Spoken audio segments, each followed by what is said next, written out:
नमस्कार दोस्तों, आप सभी का स्वागत है। मैं विष्णु बेनीवाल आपका हार्दिक स्वागत करता हूं। गुड मॉर्निंग सभी को मेरी तरफ से नमस्कार। और आज हम बात करने वाले हैं आज के लोक देवियों की, यानी कि राजस्थान आर्ट एंड कल्चर में एक टॉपिक आता है लोक देवियां। और हम एक एक टॉपिक को बात करने वाले हैं। बहुत बड़ा टॉपिक है, बहुत अच्छा टॉपिक है।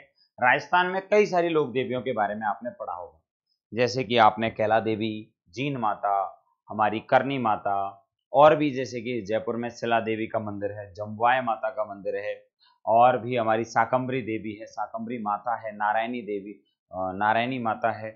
ऐसे कई सारी देवियों के नाम आपने सुन रखे होंगे। जहां जहां से आप राजस्थान में बिलोंग करते होंगे, आपने हर एक जगह एक अलग लोक देवी का नाम सुना होगा। अपन को क्या करना है, हमारे राजस्थान जीके से रिलेटेड या एग्जाम से ओरिएंटेड जो एग्जाम में पूछे जा सकते हैं, उन देवियों को देखना है। अब जैसे कि कौन कौन सी ऐसी देवियां हैं, कहां से क्वेश्चन आ सकता है, तो लोक देवियों में एक क्वेश्चन तो जैसे ऐसे बनेगा आपका कि किसी राजवंश, लाइक एज आपका जयपुर वाली रियासत है और जयपुर किंगडम में कछवाहा लोग थे, जो उनकी देवी कौन कौन सी है। ऐसे ही मेवाड़ में चले जाओ, मारवाड़ में चले जाओ, तो जहां जहां पे लोक देवियों की बात हो रही है वहां वहां हम बात करेंगे। लेकिन सबसे पहले मैं आपसे एक इंट्रोड्यूस करवाऊंगा एक संप्रदाय जिसका नाम है शाक्त संप्रदाय। कौन सा संप्रदाय? शाक्त संप्रदाय। एक डिवाइडेशन है। जब हम देवी देवताओं की बात करते हैं तो हिंदू धर्म में तीन तरह के मुख्यतः संप्रदाय पाए जाते हैं। एक तो जो भगवान विष्णु और उसके जो अवतार हैं उनकी पूजा करते हैं, जिन्हें कहा जाता है वैष्णव।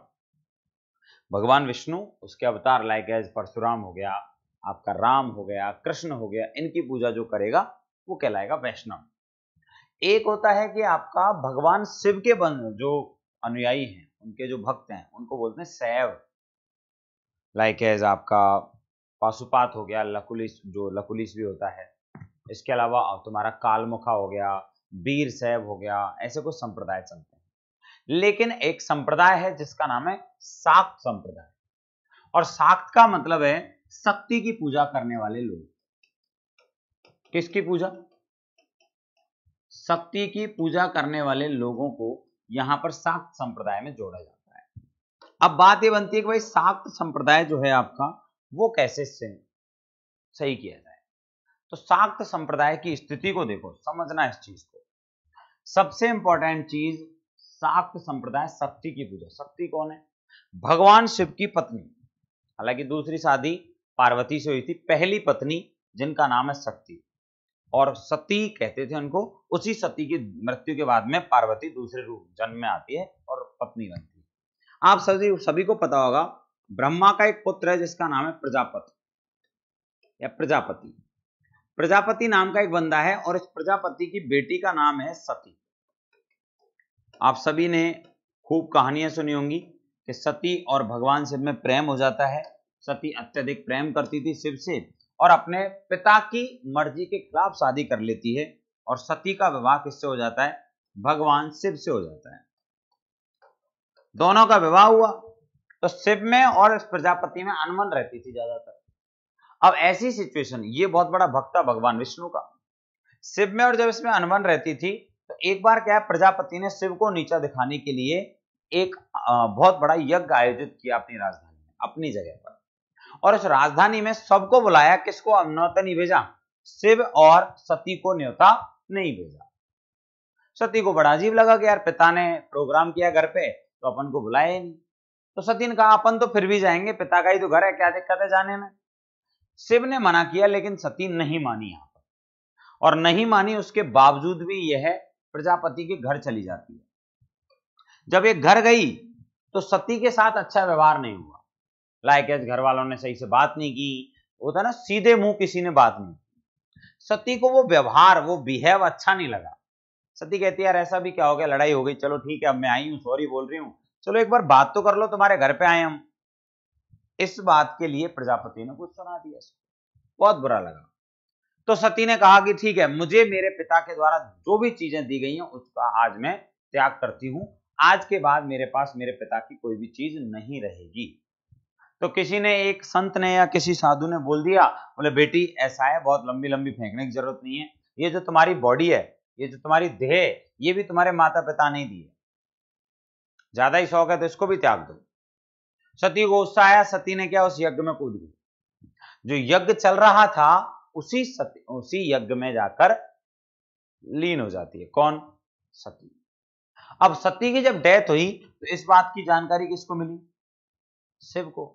शिव का गुस्सा भयंकर, और शिव ने क्या है, अपने गणों को भेज दिया। स्पेशली एक बंदा जिसे आपने नाम सुना होगा, काल भैरव। शिव का ही एक गुस्सैल रूप है, शिव का ही अत्यधिक गुस्से वाला रूप है जिसे हम बोलते हैं काल भैरव। जब से शिव अत्यधिक गुस्से में रहता है, भगवान शिव, तब काल भैरव का रूप होता है। तो शिव ने अपने गणों को भेजा, अपने अनुयायियों को भेजा, और प्रजापति के यज्ञ को क्या कर दिया? समाप्त कर दिया बुरी तरह। इस काल भैरव ने इस यज्ञ को पूरी तरह खत्म कर दिया, और इसका भी मुंडी काटकर सिर काट दिया और यज्ञ में डाल दिया। किसका? प्रजापति का। उसकी कहानी अलग से समझो। अब बचा कौन? आपकी सती की डेड बॉडी। सती की जो जली हुई डेड बॉडी है वो उस यज्ञ के पास में पड़ी हुई है। शिव आते हैं और शिव को बहुत ज्यादा गुस्सा हो रहा है, तो शिव ने सती की डेड बॉडी को लेकर क्या किया? तांडव किया। भयंकर वाला तांडव, मतलब कि रुदन मचा दिया। और इतना भयंकर तांडव किया कि सती के बॉडी के जो पार्ट्स थे वो छिन्न भिन्न हो गए, यानी टूट टूट कर बहुत सारी दूर दूर तक वो गिर गए, और उन 52 जगहों पे जाके गिरते हैं जिन्हें आज हम शक्तिपीठ कहते हैं। इस सती के 52 बॉडी के पार्ट कहीं ना कहीं जाके गिरते हैं। उन जगहों को आज हम किस नाम से जानते हैं? शक्तिपीठ के नाम से जानते हैं। टोटल इंडिया में टोटल शक्तिपीठ कितने? 52। हालांकि लोक देवियां बहुत हैं, मुख्यतः शक्तिपीठ कितने? 52 है। अपन कुछ 52 में से राजस्थान वाले जो हैं उनको पढ़ेंगे, काम काम के। इस सती का मतलब है शक्ति का रूप। प्रकृति में जहां भी पावर है वो किसका रूप है? सती का रूप है। और आज जो पूजा की जाती है वो सती के ही विभिन्न रूपों की पूजा की जाती है। जैसे कि हम बात करें दुर्गा माता, दुर्गा माता भी किसका रूप है? शक्ति का ही रूप है। समझ में आई बात? यानी कि हर एक वह रूप जो आज देवियों के रूप में पूजा जाता है, कहीं ना कहीं वो कनेक्ट किसको करेगा? उस सती को ही कनेक्ट करेगा। क्लियर है? बाकी कुछ लोक देवियां पढ़ने वाले हैं हम। ये लोक देवियां कुछ ऐसी रहेंगी जो हमारे ही बीच पैदा हुई, हमारे ही बीच पैदा होकर उन्होंने कुछ अच्छे कार्य किए, और उन्हें हमने बाद में भगवान या देवियों के रूप में मान्यता दे दी। देवी देवता वही तो हैं जो हमारे बीच में हुए, अच्छे काम किए, कुछ लोग उनको पूजने लगे, और फिर वो देवियों के प्रतिष्ठान पर पहुंच गए। भगवान राम, भगवान कृष्ण, ये सब कौन है? ये सब हमारे ही बीच पैदा हुए इंसान हैं। अच्छे काम किए, बहुत अच्छी जगह पहुंच गए, पूजे जाने लगे। क्लियर है? अब यहां तक तो मेरा समझाने का उद्देश्य सिर्फ इतना सा है कि अपन एक संप्रदाय पढ़ते हैं, शाक्त संप्रदाय। और शाक्त संप्रदाय में किसकी पूजा होती है? शक्ति की पूजा होती है, देवियों की पूजा होती है। अभी जैसे नवरात्रे चल रहे हैं, अभी तो नवरात्रों में क्या है? देवियों की 9 दिन 9 पूजा होंगी, नव दुर्गा बोलते हैं अपन इसको। ऐसे ही अब जिसमें भी 2 तरह का होता है, एक तो देवी के सौम्य रूप की पूजा होती है, और एक देवी का रौद्र रूप की पूजा होती है। रौद्र और सौम्य, कौन सा रूप है? रौद्र और सौम्य। रौद्र का मतलब है गुस्से वाली, और सौम्य का मतलब है शांत। तो यहां पर तो भोग लगेगा किसका? फल। यहां पे भोग लगेगा मिठाई, समझ रहे हो? यहां भोग किसका लगेगा? इधर रौद्र वाले में, यहां पर मांस, मदिरा, यानी बलि प्रथा वगैरह। जिस तरह का प्रोडक्ट उसी तरह का भाई साहब देवी का रूप। देवी 2 तरह से पूजी जाती है। तो मैं आपको बताऊंगा आगे चल के किन देवियों पर मांस चढ़ता है, किन देवियों पर बलि प्रथा है, किन देवियों के यहाँ शराब बांटी जाती है, किन देवियों के यहाँ ये चीजें निषेध हैं। तो वो अलग अलग रूप है। आगे बात समझ में। अपन ये टॉपिक पढ़ने वाले हैं लोक देवियां। कौन सा टॉपिक है? लोक देवियां। एक एक देवी को देखेंगे। जैसे कि आपको पता होगा हमारे पूरे भारत में शक्तिपीठ 52 है, लेकिन सबसे दक्षिणी पीठ माना जाता है मीनाक्षी मंदिर। सुना हो कभी? तो मीनाक्षी मंदिर है साउथ इंडिया में, वो शक्तिपीठ का सबसे दक्षिणी हिस्सा माना जाता है। सबसे मतलब नीचे इंडिया में जो हिस्सा गिरा वो कहाँ जा गिरा? मीनाक्षी मंदिर वाली जगह पे। आपका एक कामाख्या मंदिर है जो कहां पर जाके गिरा? असम वाले हिस्से में, सबसे ईस्टेस्ट पॉइंट है। ऐसे ही बलूचिस्तान जो आज के पाकिस्तान में पड़ता है, यहाँ पर आपके माता का ये जो सर का भाग है, जहां पर हम क्या भरते हैं, सिंदूर भरते हैं, वो वाला हिस्सा जाके गिरा, उसे हिंगला बोलते हैं, हिंगलाज माता। कौन सी माता है, हिंगलाज माता। ऐसे नॉर्थ में उत्तराखंड और आपके हिमाचल प्रदेश हिमालय वाले इलाके में ज्वाला माता का मंदिर है। कौन सी माता है, ज्वाला माता।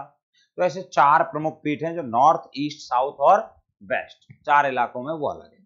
अब अपन एक एक टॉपिक पढ़ेंगे, एक एक देवी को पढ़ेंगे, आप भी लिखते चलना और बहुत मजे से पढ़ने वाले। सारी लोक देवियों को पढ़ेंगे, 20, 50, 60 जितना तुम कहोगे उतनी करवा दूंगा। तुम कहोगे गुरुजी 60 करनी है, 60 करा दूंगा।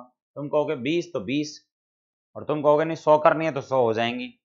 अब इससे ज्यादा तो तुम कहना मत मेरे से, चलो 100 से ऊपर भी करवा दूंगा, 110 हो जाएंगी। अब ऐसे मत कहते गुरुजी 500 करवाओ, तो मेरे बस की नहीं है ही नहीं, इतनी कहां से करवाऊं। ठीक है, चलो लोक देवियों की बात करते हैं। पहली लोक देवी आपका पहले नंबर पे ले लेते हैं, हिंगलाज माता को लू क्या, नहीं, पहले पे ले लेते हैं हम करनी माता को।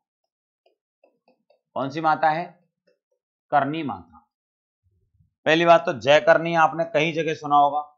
करनी माता का मंदिर है देशनोक, और मैंने सुना है भैया देशनोक नाम की जगह पड़ती है बीकानेर में। कहां पड़ती है मेरे लाडलो, बीकानेर नाम का जिला, देशनोक में करनी माता का मंदिर है। और ये जो करनी माता का मंदिर है, इस मंदिर की सिचुएशन समझो। इस मंदिर की सिचुएशन क्या समझनी है कि करनी माता का पहले तो नाम देख लेते हैं, बचपन का नाम, बचपन का नाम। और यहाँ जो करनी माता है, बचपन का जो नाम है उसका नाम है साहब रिद्धिबाई, या रिद्धू बोलते थे। चारण कुल में जन्मी। कौन सी जाति थी इनकी, चारण जाति की थी, चारण कुल में पैदा हुई। चारण कौन है भाई, चारणों का मुख्यतः काम रहता है कि पुराने राजा महाराजाओं के दरबारों में शौर्यपूर्ण गाथाएं सुनाते थे गाकर, यानी कवियों का कुल जो है वो चारण कुल रहता था। तो चारण कुल में पैदा हुई करनी माता। इनकी शादी हो गई बहुत जल्दी, लेकिन इनको बाद में समझ में आया कि शादी सब मोह त्याग बेकार चीज है। तो ये क्या करती हैं, अपनी छोटी बहन का विवाह अपने पति से करवाती हैं और खुद क्या ले लेती है, तलाक तलाक तलाक। यानी कि अपने पति से छुटकारा पाने के लिए इन्होंने क्या किया, मतलब सीधे सीधे गृहस्थ आश्रम से छुट्टी और अपनी छोटी बहन का विवाह करवाया और खुद वहां से क्या हो गई, फ्री हो गई। अब करनी माता ने क्या किया, एक देशनोक नाम का कस्बा बसाया, जिसकी बात में हम कर रहे थे। देशनोक कस्बा बसाया, किसके द्वारा बसाया गया, करनी माता के द्वारा। इससे पहले देशनोक से पहले पहली बात तो इसे हम चूहों की देवी कहा जाता है। किसकी देवी कहते हैं इसको हम, चूहों की देवी। इसके अलावा डाड़ी मूछ वाली देवी और डोकरी के नाम से भी जाना जाता है, क्योंकि इनकी कहते हैं 150 वर्ष की आयु में मृत्यु, 151 या 150 के आसपास क्या होती है, इनकी डेथ होती है, जो कि काफी उम्र मानी जाती है, काफी ज्यादा क्या मानी जाती है, उम्र मानी जाती है। डोकरी हो गई। इसके अलावा क्या है, बोलते हैं इनको हम दाढ़ी मूछ वाली देवी, दाढ़ी मूछ वाली देवी।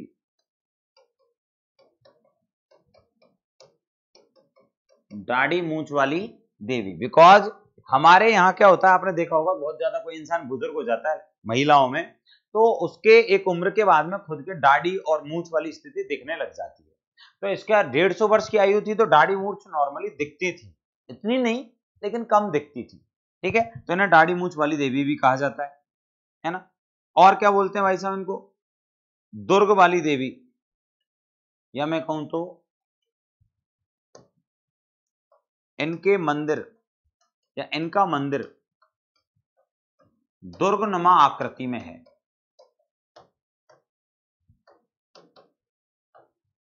दुर्गनुमा आकृति में है। कैसी स्थिति में भाई, दुर्ग जैसा दिखता है। और क्या है इनके मंदिर की सिचुएशन, बहुत ज्यादा चूहे पाए जाते हैं यहाँ पर। तो सफेद चूहों को, स्पेसिफिक सफेद चूहों देखना मतलब कि बहुत अच्छा चीज देख ली आपने, मतलब आपका जीवन सफल हो गया अगर आपने करनी माता के यहाँ पर सफेद चूहा देख लिया। तो सफेद चूहों को कावा कहा जाता है।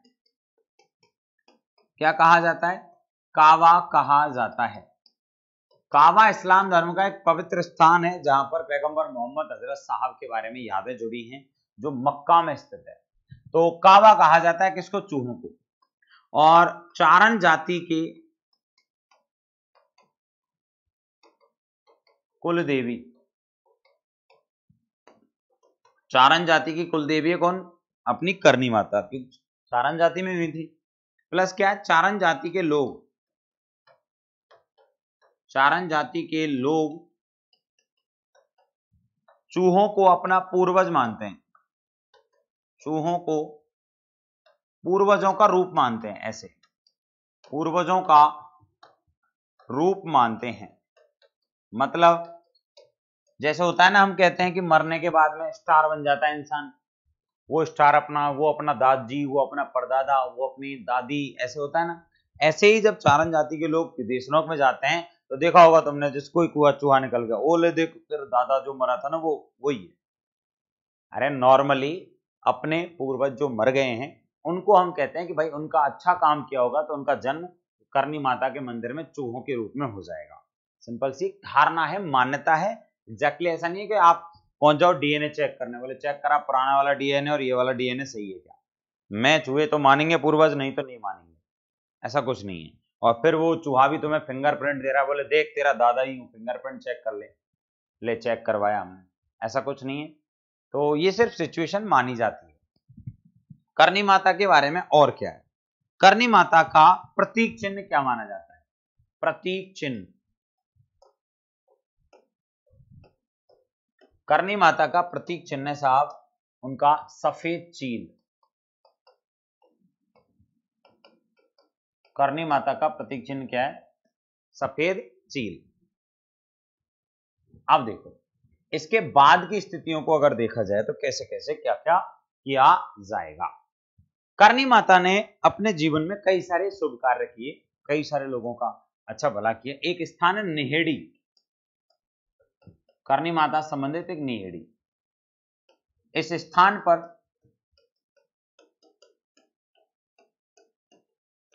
करनी माता खेजड़ी के वृक्ष के नीचे, एक पेड़ होता था खेजड़ी जो देशनोक के पास में ही है, खेजड़ी वृक्ष के नीचे बिलोवन करती थी या बिलोवना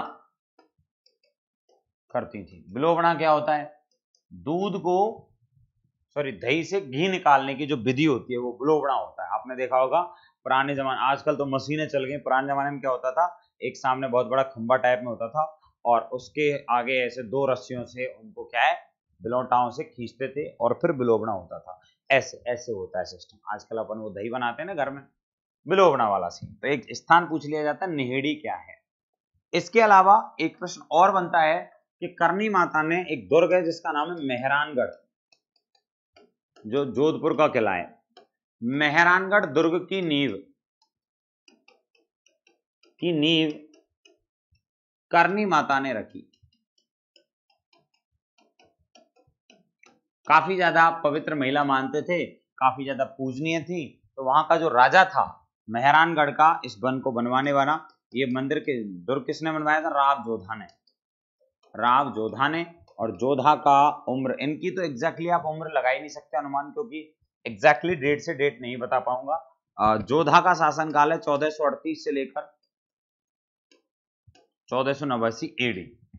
ये 38 से 89 तक का राजा रहा था जोधा, और इसने मेहरानगढ़ दुर्ग बनवाया कब? 1459 में।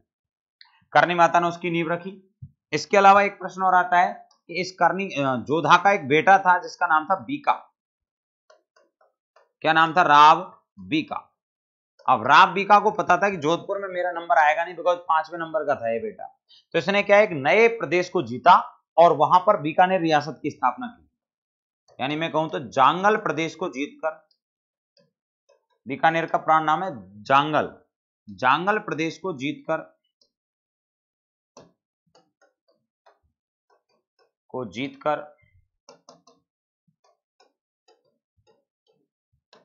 1465 ईस्वी में क्या किया? बीकानेर रियासत की स्थापना की। बीकानेर रियासत की स्थापना।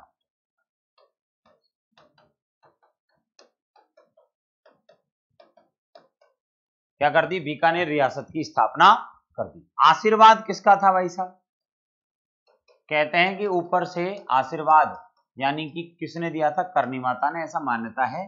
और आगे चल के इस बीका ने क्या किया? अपने कुल की कुल देवी यानी बीकानेर के राठौड़ों की कुल देवी कौन है? करनी माता है। बीकानेर के राठौड़ों की कुल देवी, राठौड़ वंश की कुल देवी तो अलग है, लेकिन बीकानेर के राठौड़ वंश की कुल देवी कौन है? करनी माता। तो दो लोगों की करनी माता हो गई भाई साहब क्या? कुल देवी। एक तो चारण जाति की और एक बीकानेर के राजवंश की, दोनों की ही कुल देवी कौन सी हो गई? आपकी करनी माता। बात आई समझ में?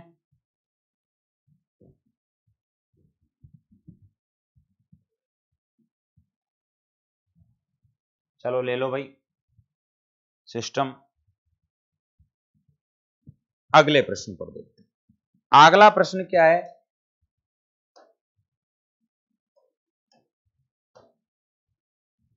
अगले प्रश्न पर अगर देखा जाए तो अब करनी माता से रिलेटेड और प्रश्न। एक प्रश्न है करनी माता के अन्य मंदिर। करनी माता के अन्य मंदिर। तो पहला मंदिर तो आपका मैंने बता ही दिया देशनोक में। एक मंदिर है आपका उदयपुर में। कहां पर है? उदयपुर में, पिछोला झील के किनारे।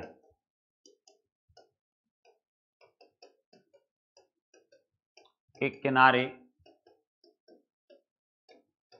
पहाड़ी पर स्थित है, काफी ऊंचाई पर है। पूरा उदयपुर देखना हो तो करनी माता के मंदिर जाओ, ढंग से पूरा व्यू मिलेगा।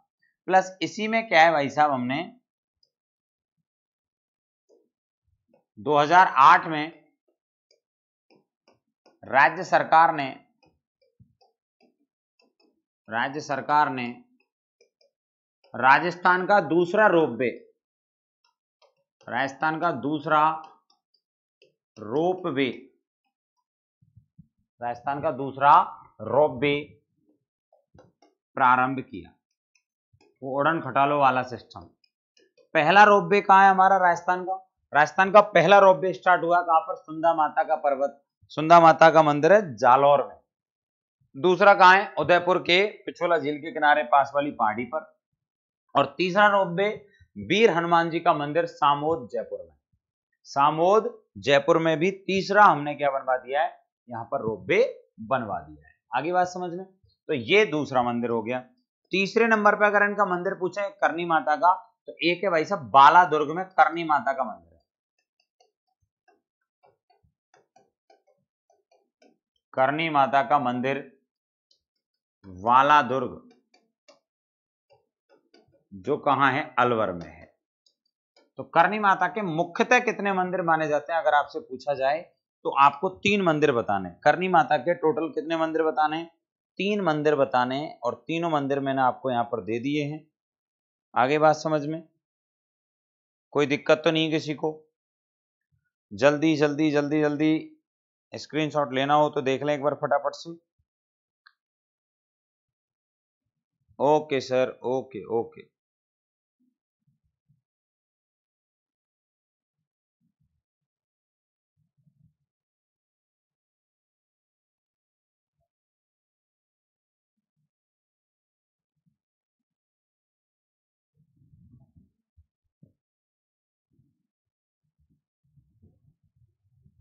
हाँ भाई, एक सेकंड आ गया बस, है ना, एक सेकंड ले गया।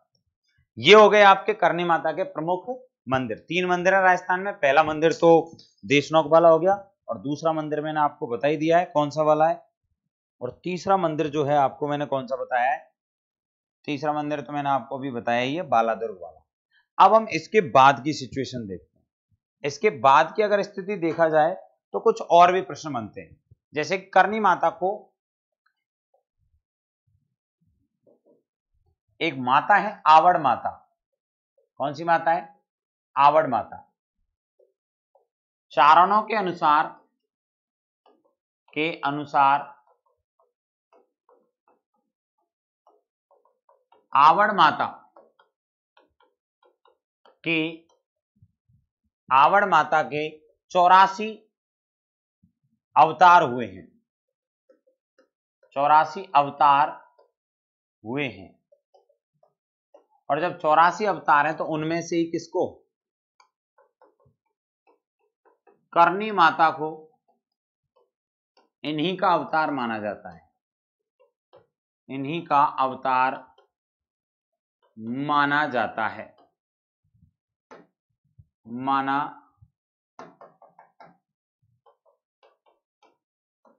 जाता है।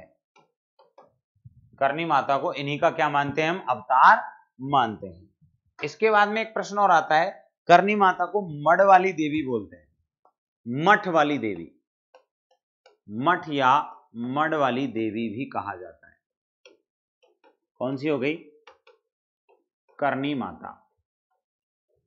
कौन सी हो गई दोस्तों, करनी माता हो गई। इसके बाद एक प्रश्न और बनता है इनसे कि करनी माता के अनुयायी जो लोग हैं, स्पेशली चारण जाति के लोग, चारण जाति के लोग कोलायत नहीं जाते। कहां नहीं जाते, कोलायत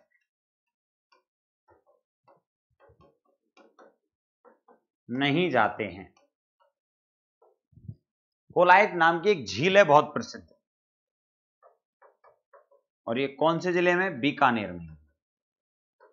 अब क्यों नहीं जाते, क्योंकि करनी माता का एक क्या था, बहन का बेटा था जो इस झील में डूबकर मर गया था, जिस नाम था लक्ष्मण या लाखन कहते हैं उसको, और इस वजह से चारण जाति के लोग यहां पर जाते ही नहीं। और वैसे कोलायत जो है वो कई सारी चीजों के लिए प्रसिद्ध है। यहीं पर कपिल मुनि का आश्रम है, काफी अच्छी जगह है। कपिल मुनि का आश्रम है कोलायत में। सांख्य दर्शन के प्रणेता थे कपिल मुनि, और कोलायत झील जो बीकानेर में है, यहाँ पर आश्रम है उनका। यहाँ पे दीपदान महोत्सव होता है, काफी सारी चीजें हैं। 52 घाट है कोलायत झील में। ठीक है साहब।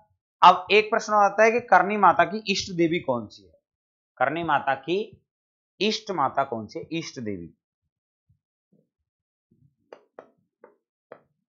भाई ये भी तो हमारे बीच में पैदा हुई, तो ये किसको पूछती थी, करनी माता की इष्ट देवी।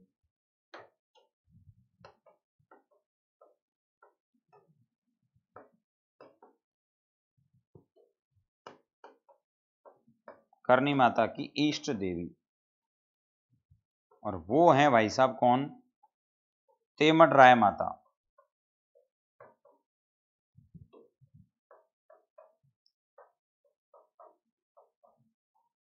कौन सी माता है, तेमड राय माता। ये तुम्हारा करनी माता से रिलेटेड डिटेल्स हो गई, आप पहले पन्ने से देख सकते हैं। ये करनी माता है हमारी। पहले नंबर पे कुछ डिटेल्स मैंने उनकी लिखाई हैं कि देशनोक बीकानेर मंदिर है, बचपन का नाम था रिद्धिबाई, चारण जाति की थी, और ऐसे तो पिता का नाम मेहाजी था, लेकिन जरूर नहीं है उनके बारे में ज्यादा, है ना। देशनोक का कस्बा बसाया इसी के द्वारा।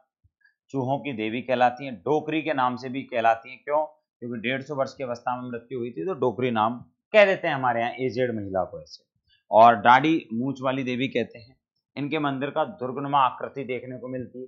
चूहों को कावा कहा जाता है। चारण जाति की कुल देवी है, प्लस चारण जाति के लोग चूहों को अपने पूर्वजों का रूप में मानते हैं कि भाई ये पूर्वजों के रूप हैं, और पूर्वजों की तरह हमारे पूर्वज इन्हीं के रूप में जन्म लेते आए।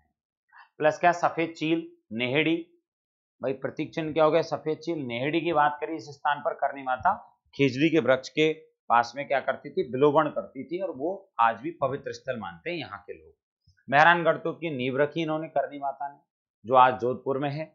राव जोधा ने इस दुर्ग को बनवाया था। इसी का एक बेटा है बीका, जो आज के बीकानेर वाले हिस्से को जीतता है और वहां एक रियासत स्थापित करता है 1465 में। तो करनी माता का इसमें इन्वॉल्वमेंट रहा है, मतलब आशीर्वाद दिया। और कहते हैं कि करनी माता ने काफी सारी डिटेल्स बताई उसे लाके की। करनी माता के राठौड़ों की क्या थी, कुल देवी। इसके बाद हम बात करें तो करनी माता के अन्य मंदिर एक तो उदयपुर में है और एक है अलवर में, बालादुर्ग में। जो उदयपुर वाला मंदिर है उस पर अभी राजस्थान सरकार ने रोपवे बना रखा है। राजस्थान का सेकंड रोपवे कहां मिलेगा आपको, करनी माता के मंदिर पर।